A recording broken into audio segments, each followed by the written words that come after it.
अगर आपने 5 साल के पेपर कर लिए और आपने अगर एनसीईआरटी के पीछे के क्वेश्चन सॉल्व कर लिए तो 90% के ऊपर आपके बोर्ड एग्जाम में आराम से आ सकते हैं। वेलकम बच्चों, फिजिक्स फॉर ऑल में एक बार फिर से आपका स्वागत है। और मैं इस वीडियो में आपको बताने जा रहा हूं कि अगर आपने जेईई मेन एग्जाम दिया है तो इसके आगे आपको क्या करना है। इसके पहले एक वीडियो आया था जिसमें मार्क्स वाइज मैंने आपको सजेशन दिया था कि कितने मार्क्स पे आपको क्या करना चाहिए।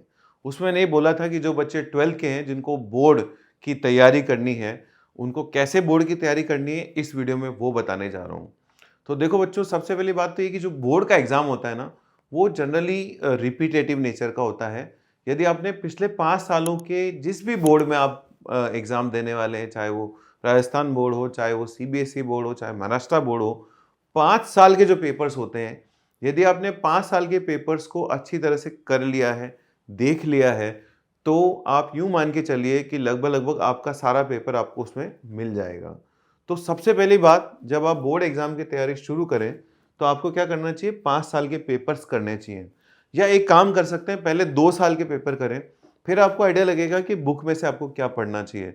फिर बुक में से पढ़िए, फिर बाकी 3 साल के पेपर्स और करिए, इससे आपको डेफ़िनेटली बेनिफिट मिलेगा। उसके अलावा आपको सॉल्व करने हैं एनसीईआरटी के क्वेश्चंस।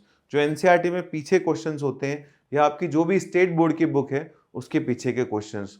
तो ये 2 चीज़ें अगर आपने कर ली, तो आपके बोर्ड एग्जाम की तैयारी परफेक्ट हो जाएगी। लेकिन उसके अलावा भी अगर आप कुछ करना चाहते हैं, तो कुछ मॉक टेस्ट दे सकते हैं। और यदि आप किसी स्कूल में आपका जो मटेरियल है, यदि आप स्कूल में आपको मटेरियल दिया गया है, तो उस मटेरियल को रिवाइज कर सकते हैं। याद रखिए, अगर आपने 5 साल के पेपर कर लिए और आपने अगर एनसीईआरटी के पीछे के क्वेश्चन सॉल्व कर लिए, तो 90% के ऊपर आपके बोर्ड एग्जाम में आराम से आ सकते हैं। Good luck, thank you very much. Board की तैयारी अच्छे से करिए।